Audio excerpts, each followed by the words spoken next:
दर्शकों नमस्कार। आज हम अमरवाणी थिएटर के राष्ट्रीय नाट्य समारोह में माखनलाल चतुर्वेदी पत्रकारिता विश्वविद्यालय में हैं और हमारे साथ वरिष्ठ पत्रकार, कलाकार, कलमकार जयराम शुक्ल जी हैं।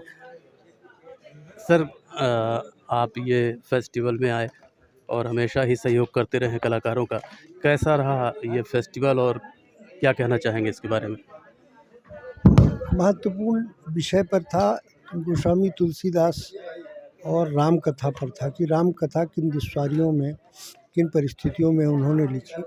आमतौर पर तुलसीदास की जीवन कथा सभी जानते हैं। मतलब जो रामचरितमानस जानता है वो तुलसीदास को भी जानता है, उनकी जीवन की कथा को भी जानता है।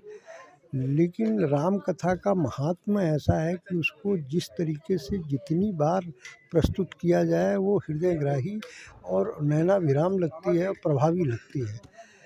जो प्रस्तुति गोस्वामी तुलसीदास की इन्होंने की है लगभग सभी दर्शक जानते थे, लेकिन इन सब के बावजूद भी वो सब के सब बधे रहे और जैसे लगा कि जैसे एकात्म प्रस्तुति के साथ एकाकार हो गए हों। तो ये एक तो राम हमारे अंदर कितना व्याप्त है, रग रग में, रोम रोम में, हमारी सांस में, उसका भी ये होता है। इसलिए मैं मैथिली शरण गुप्त जी कहते हैं ना कि राम तुम्हारा चरित्र स्वयं ही काव्य है, कोई कवि बन जाए सहज संभाव्य है। तो राम का नाम तो अपने आप में सभी कलाओं से पूर्ण है, चाहे वो हम रंगमंच में प्रस्तुत करें, कविता में प्रस्तुत करें, लेख में, लोकगीत में प्रस्तुत करें।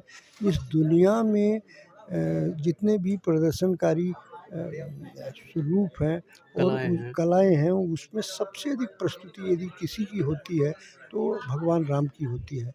तो गोस्वामी पर केंद्रित ये जो नाटक है, ये सब जानने के बावजूद भी कि एक सामान्य दर्शक भी तुलसी की कहानी, रत्नावली की कहानी, काशी में उनका कैसा बर्ताव रहा और समकालीन समाज ने उनके साथ कैसा व्यवहार किया, ये सब जानने के बावजूद भी ये बहुत ही अच्छी प्रस्तुति रही।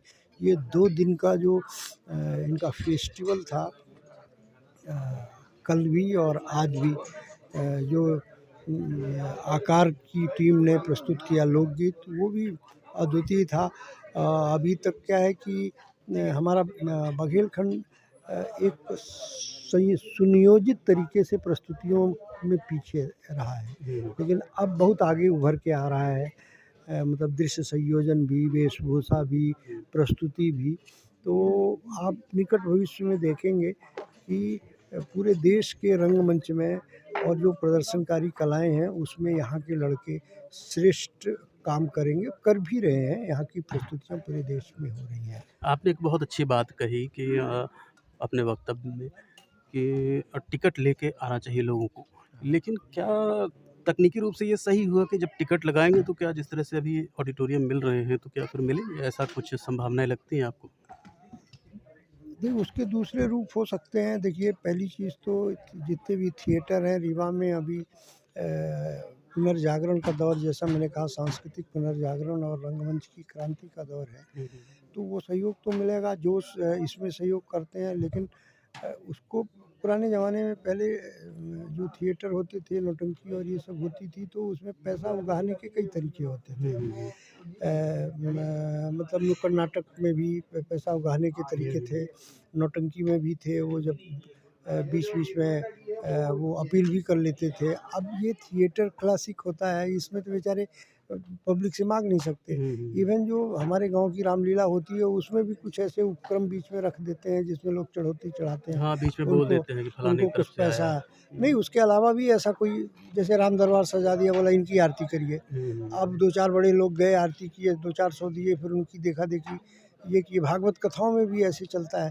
थिएटर में ये गुंजाइश नहीं है, तो थिएटर में ये गुंजाइश निकालने के लिए टिकट का वो करना पड़ेगा। और एक बड़ा सवाल चल रहा है इस बीच कि जो सरकार मदद कर रही है हाँ, और सरकार का उद्देश्य बिल्कुल सही है कि वो थिएटर और कला को बढ़ावा दे रही है।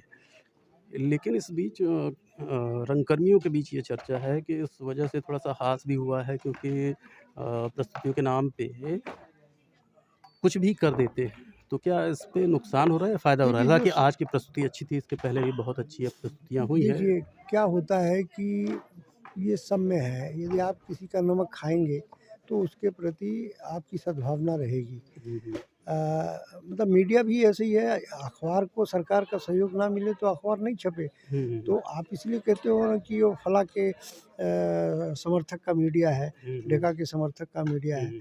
तो बहुत ही बड़ा जो स्वायत्त मीडिया संस्थान हो आर्थिक रूप से, वही स्वतंत्र हो सकता है, बाकी तो उसको बिना सरकार के नमक के आगे चलेगा नहीं, और नमक उसको तभी तक मिलता रहेगा जब तक कि वो सॉफ्ट रहेगा। सरकार को गाली भी दे और उससे अपेक्षा भी के विज्ञापन की, तो ये तो होगा नहीं। हुँ, हुँ। तो नाटक में भी ऐसा है कि खैर व्यवस्था विरोधी नाटक तो अब उसका चलन भी दूर हो गया है। हुँ। एक समय वामपंथ में इप्टा ने ये शुरुआत की थी, और आज़ादी के जो समय और उसके बाद सामाजिक पुनर्जागरण को लेके, शोषण को लेके, हुँ, मज़दूरों हुँ। की बात को लेके इप्टा ने ये आंदोलन चलाया था, तो वो एंटी एस्टैब्लिशमेंट कहा जाता था।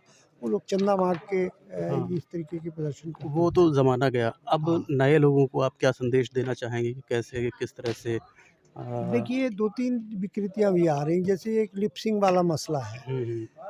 मतलब जो मूल रूप है, थिएटर जिसके लिए तो बहुत बड़े-बड़े कलाकार, जिनको फ़िल्म दुनिया में बहुत बड़े कलाकार होना चाहिए, हुँ, वो हुँ। थिएटर में अपनी पूरी ज़िंदगी गुज़ार दी हुँ, हुँ। है ना? हमेशा कहते हैं कि थिएटर हमारा पहला लव है, हुँ। पहला प्यार है।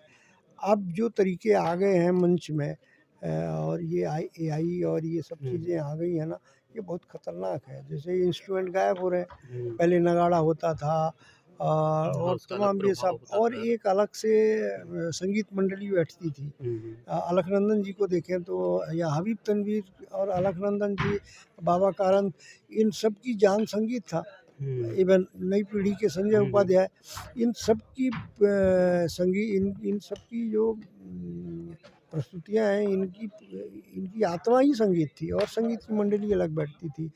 अब हम कैसेट चालू कर देते हैं, हाँ, मतलब रिकॉर्डेड म्यूज़िक। रिकॉर्डेड चालू कर नहीं, देते अब हैं। तो ऐसे भी आ गए हैं कि मेला के हिसाब से बनते हैं और वो एक्ट करते रहते हैं, जो हाँ, आपने कहा लिप तो सिंक। वो पपेट एक्टिंग हम उसको हाँ। कह सकते हैं, मतलब जी, जी। कठपुतली टाइप का कह सकते हैं। हुँ। तो जो थिएटर का मूल रूप है, पहले किसी ज़माने में मतलब 70 से पहले तक हम लोग देखते थे, बड़े हुँ, मुश्किल से लाउड स्पीकर मिलता हुँ, था। हुँ, हुँ। इतनी तेज़ ध्वनि, आवाज़ से ही करते इतनी थे पूरे। आवाज़, तो हुँ, आवाज़ की, यदि आपने थिएटर में अभ्यास किया होगा, तो आवाज़ पर सबसे ज़्यादा ध्यान दिया जाता हुँ, है। आपका डायलॉग डिलीवरी का हुँ, हुँ, पिच क्या है, हुँ, और उस हिसाब से रोल बाँटे जाते थे। मतलब शरीर, आप एक चीज़ ध्यान रखें, थिएटर में शरीर की बनावट के हिसाब से कम, आपके आवाज़ के हिसाब से। हाँ, आवाज़ ही महत्वपूर्ण और है। थिएटर में ही नहीं, सिनेमा में भी आप देखेंगे दुबले-पतले, और ये जैसे सदाशिव अमरापुरकर, कितना दुबला-पतला हुँ, हुँ, आदमी, हुँ, लेकिन सबसे खतरनाक विलेन के रूप में स्थापित हो गया। हुँ। तो वो आवाज़ का वो ये जो लिप सिंक वाला मसला है, ऑर्केस्ट्रा से में भी लिप सिंक है, और थिएटर में भी ये सब चीज़ें तो ये एक अच्छा, मुझे दर्शक की दृष्टि से मुझे ठीक